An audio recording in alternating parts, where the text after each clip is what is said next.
잠언 22장 1절부터 16절까지 교독하겠습니다. 잠언 22장 1절부터 16절 1절부터 교독합니다. 많은 재물보다 명예를 택할 것이요 은이나 금보다 은총을 더욱 택할 것이니라.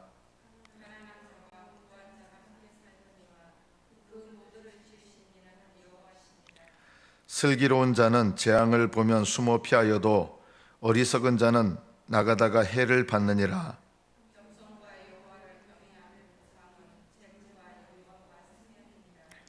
패역한 자의 길에는 가시와 올무가 있거니와 영혼을 지키는 자는 이를 멀리하느니라.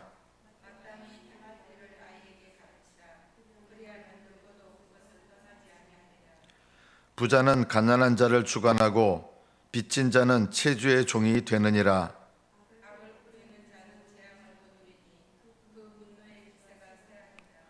선한 눈을 가진 자는 복을 받으리니 이는 양식을 가난한 자에게 주민이라.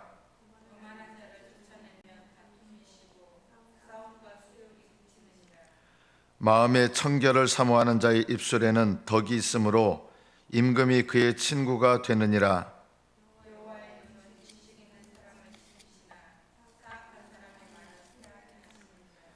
게으른 자는 말하기를 사자가 밖에 있은즉 내가 나가면 거리에서 찢기겠다 하느니라.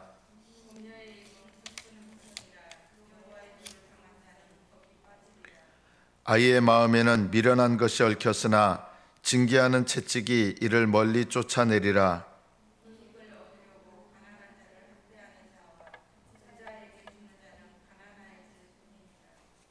여기까지 받들어 읽겠습니다.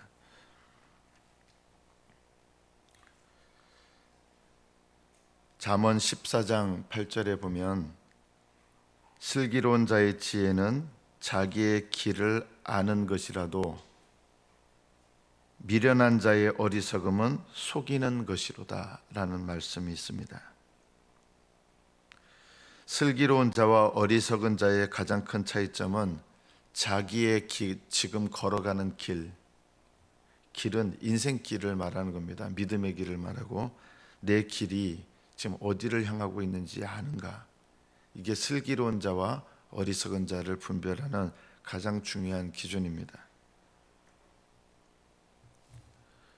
어느 이단은 지금 한 성도들이 한 수십만 명 되는 것 같아요. 근데 그 중에 단 한 명도 자기의 길을 아는 사람이 없습니다.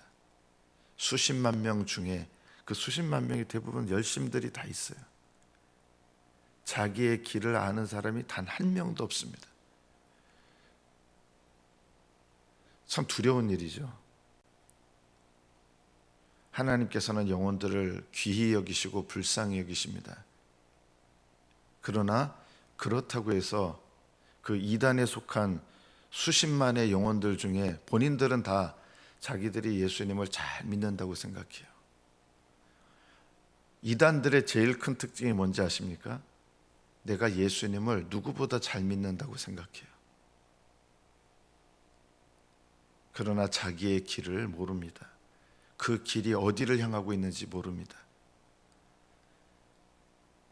여러분은 여러분의 길을 잘 살펴보고 있으십니까?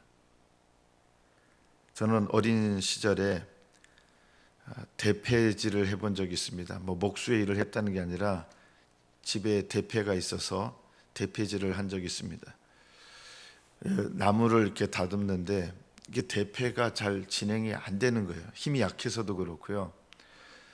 또 하나는 이 대패날을 보셨습니까? 이렇게 네모난 나무에 대패날이 이렇게 꼽혀 있는데 이 대패날을 좀 더 치면 대패날이 밖으로 나와서 깎여지는 부분이 더 많게 되고 많은 부분을 깎아야 되기 때문에 이 대패날을 밀 때 힘이 더 많이 소요가 됩니다. 그리고 세밀하게 매끈하게 만들 때는 대패날이 이게 다시 위로 올라와서 아주 살짝만 대패날이 나와서 맨질맨질하게 될 때까지 계속 이렇게 밀게 되는 것입니다. 저는 이렇게 오늘 말씀을 준비하면서 목사는 말씀을 전하는 목사는 이 대패질을 하는 사람과 같다. 때로는 대패의 날이 무디어서 이게 잘 못 깎는 경우도 있습니다. 그럴 때는 날을 갈아줘야 되거든요. 예리하게 날이 무디어져서 이게 깎여야 될 게 잘 안 깎이는 게 있습니다. 그런 것은 목수의 책임이죠.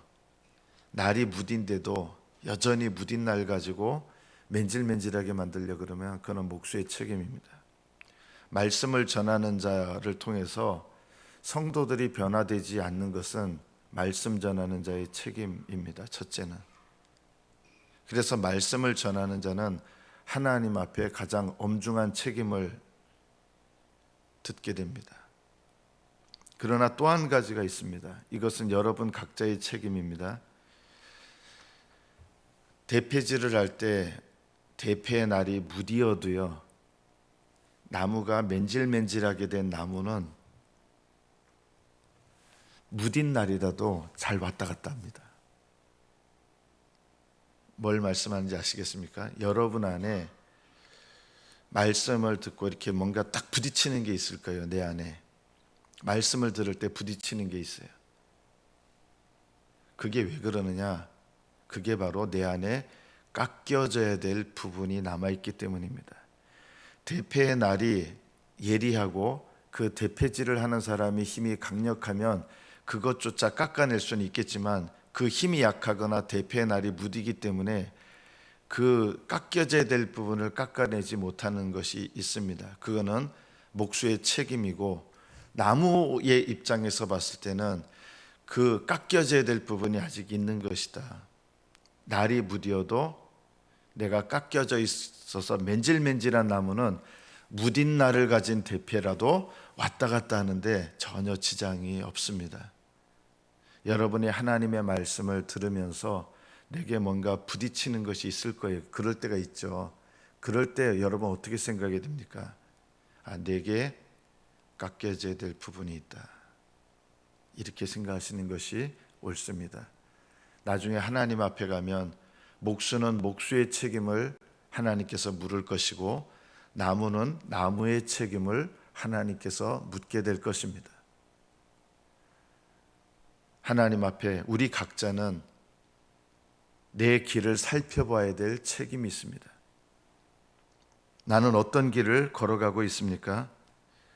오늘 1절 말씀에 보면 많은 재물보다 명예를 택할 것이요. 이 명예는 이름인데요, 세상 명예를 말하는 게 아니라, 세상 명예는 하나님께서 그거는 여전히 재물이에요. 세상에서 성공하는 거는 재물이에요. 여기 재물이라고 하는 거는 부라는 뜻인데, 이 세상이 나에게 가져다 주는 풍요로움, 이 세상이 나에게 가져다 주는 심지어 명예, 이것도 재물에 속해 있는 겁니다. 이 세상이 나에게 주는, 죄악 세상이 나에게 주는 모든 것들이 재물입니다. 부하게 되는 것, 이 안에는 세상 명예, 세상 성공, 세상 번영, 세상 자랑, 이런 것들이 다 들어 있습니다. 명예를 택하라는 이 명예는 어떤 이름이냐? 하나님께서 내 이름을 어떻게 여기시느냐, 하나님 앞에서의 내 이름의 명예를 말하는 것입니다. 하나님은 여러분의 이름을 어떻게 여기실까요? 모세에 대해서 하나님께서는 내가 이름으로도 그를 안다 하신 거예요.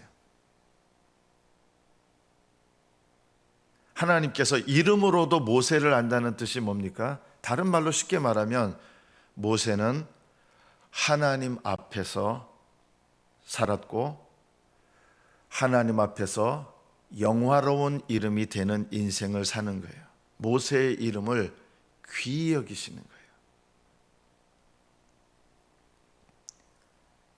많은 재물보다 명예를 택하라. 하나님께서 내 이름을 어떻게 여기시는가?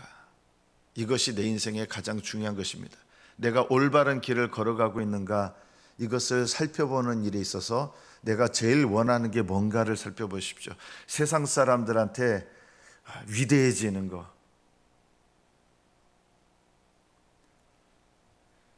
과학자들은 아마 그 퀴리 부인, 여러분도 아시겠지만 퀴리 부인을 참 존중할 겁니다.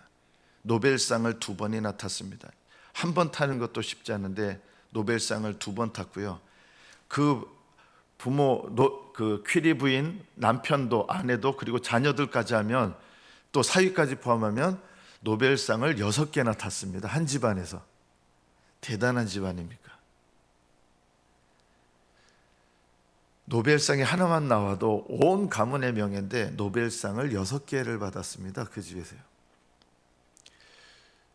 그러나 하나님의 관점에서 만약 볼 때는 어땠을까?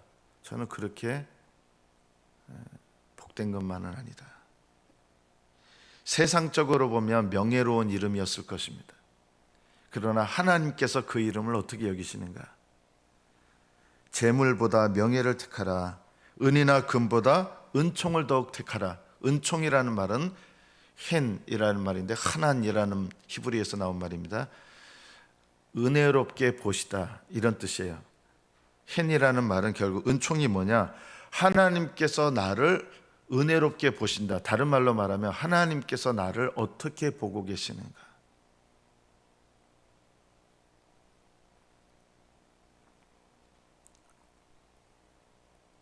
은이나 금보다 은총을 더욱 택할 것이니라. 이 말씀은 하나님, 사람에게 보이려고 하는 것보다 하나님이 나를 어떻게 보시는가, 이것이 중요한 거다는 것이죠. 은총을 택하라는 말은 하나님께서 나를 어떻게 보시는가, 그것이 내 인생에 제일 중요하다는 것입니다. 가난한 자와 부한 자가 함께 살거니와 모두를 지으신 이는 하나님이시다, 여호와시다. 가난한 자와 부한 자가 함께 있게 하셔서, 이 말씀이 뭡니까? 누가 복된 인생이에요? 부자와 가난한 자를 지으셨는데 부자의 목적은 뭐냐? 가난한 자를 섬기도록 부름받은 거예요. 이게 부자의 목적이에요. 부자는 내 잘 먹고 내 잘 살고 내 걸 취하고 이렇게 해서 부자로 축복받으며 살아라 하신 게 아니라 부자와 가난한 자를 함께 지으셨는데 왜 부자를 지으셨느냐? 가난한 자를 섬기라고 부자를 하나님이 지으신다. 이게 지혜로운 인생이라는 것입니다. 부자가 되는 게 좋은 게 아니라 하나님이 나를 부자로 만드셨다면 내 사명이 뭐냐? 가난한 자를 섬기도록 나에게 부를 허락하셨다는 거예요. 많은 재물, 은이나 금, 그리고 내가 부자 돼서 나를, 그 부를 가지고 나를 섬기는 거는, 이거는 영적으로 가난해지는 거예요. 하나님께서 내게 부를 주신 이유는 가난한 자를 돕고 섬기려, 실제적으로 가난한 자를 말하는 거예요. 그렇지 않으면 그 부가 나를 가난하게 만듭니다. 하나님 주신 축복이 나를 비참하게 만듭니다. 축복이 비참하게 만드는 게 아니라 축복을 남용해서 비참하게 되는 거예요. 하나님께서 만약에 5달란트를 주셨는데 그걸 땅에 다 묻어놨다고 생각해 보세요. 이거는요, 얼마나 비참한 겁니까? 하나님께서 많은 축복을 주셨는데 그것을 나를 위해서 쓰는 거예요. 그러면 이 사람은 영적으로 더 피폐해지고 가난한 자가 되는 것입니다. 그래서 하나님 앞에 올바른 길을 걸어가는 사람의 가장 중요한 내면적인 특징이 뭘까요? 아까 대패질을 얘기했지 않습니까? 내 안에 말씀에 대해서 내가 아직도 이제 부딪히는 게 있어요. 누구나 다. 이 부딪히는 게 내가 깎여져야 될 부분이에요. 하나님 앞에 옳은 믿음의 길을 걸어가는 사람은 2가지 영적인 특징이 나타납니다. 그것이 4절 말씀이에요. 겸손과 여호와를 경외함입니다. 겸손과 여호와를 경외함.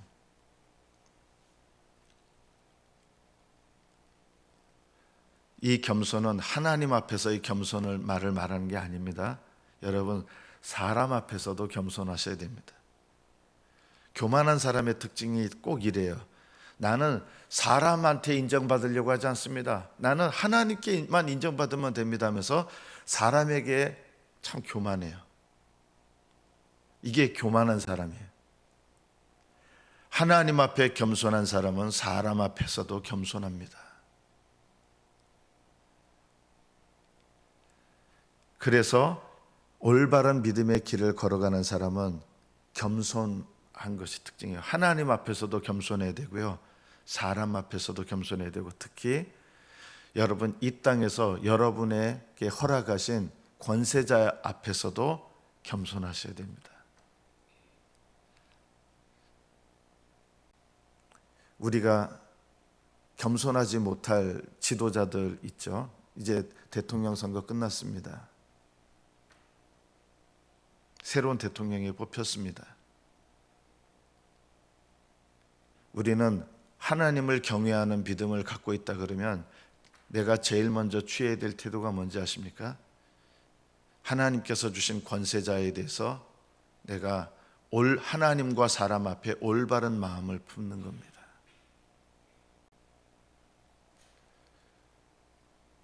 지나치게 대통령 욕을 하지 마십시오.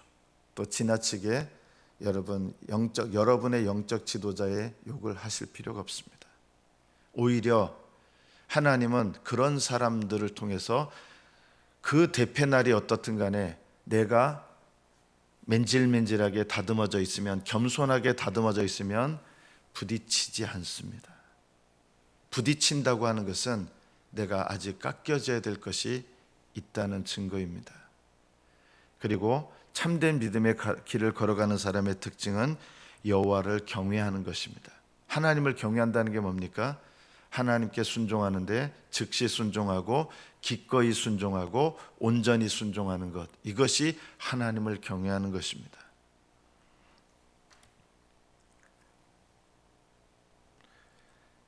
겸손과 여호와를 경외함의 보상은 재물, 세상 재물 아니에요. 이미 1절에서 재물보다 명예를 택하라 했잖아요. 이 재물은 어떤 재물이에요? 영원한 재물이에요. 영원한 재물. 겸손과 여호와를 경외함의 보상은 하나님이 영원한 재물을 주신다. 여러분, 이 땅에서의 재물은 영원하지 않습니다. 그런데 여러분이 이 땅에서의 재물을 영원한 재물로 만드는 방법이 있습니다. 그게 뭘까요? 가난한 자를 위해서 쓰는 겁니다. 실제로요. 버리십시오. 포기하십시오. 쓰십시오. 가난한 자를 위해서 여러분의 재물을 쓰는 것, 이것이 영원한 재물로 만드는 비결입니다. 여러분의 인생은 유한합니다. 이 유한한 인생을 영원한 생명으로 바꾸는 방법이 있습니다. 여러분의 시간을 하나님께 드리고 헌신하십시오. 여러분의 건강을 영원한 건강으로 만드는 방법이 있습니다. 건강할 때 하나님을 위해서 헌신하십시오. 그러나 어떻게 헌신해야 됩니까? 겸손한 마음과 하나님을 경외하는 마음으로 헌신하셔야 됩니다. 제가 맨 처음에 이단에 속하신 수십만 명들 얘기했잖아요. 이분들 본인들은 모르는데 뭐가 없는지 아십니까? 겸손이 없어요. 이단에 속하신 분들 공통적인 특징, 예외 없는 특징이 있습니다. 딱 보면 알아요. 기존 교회, 예를 들어서 부족한 목사, 저도 포함하게 수도 있어요. 부족한 목사들도 있어요. 그런데 어떻게 여기는지 아세요? 코웃음 쳐요. 여러분이 겸손한지 겸손하지 않은지를 어떻게 알 수 있는지 아십니까? 여러분 담임 목사를 향해서 여러분은 어떤 마음과 태도를 취하고 있습니까?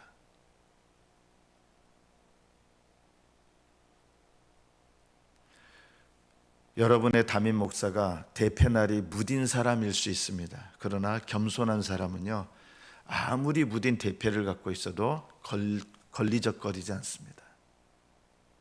하나님을 경외하는 사람은 걸리적거리지 않습니다.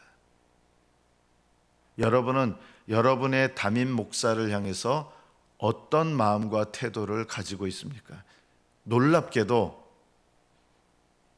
그것이 하나님을 향한 여러분의 태도와 거의 일치합니다.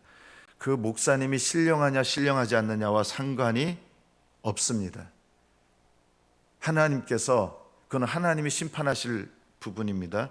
여러분의 담임 목사에 대해서 여러분이 가지고 있는 마음의 태도가 하나님을 향한 태도와 거의 비슷합니다. 예외가 없습니다. 거의 비슷합니다.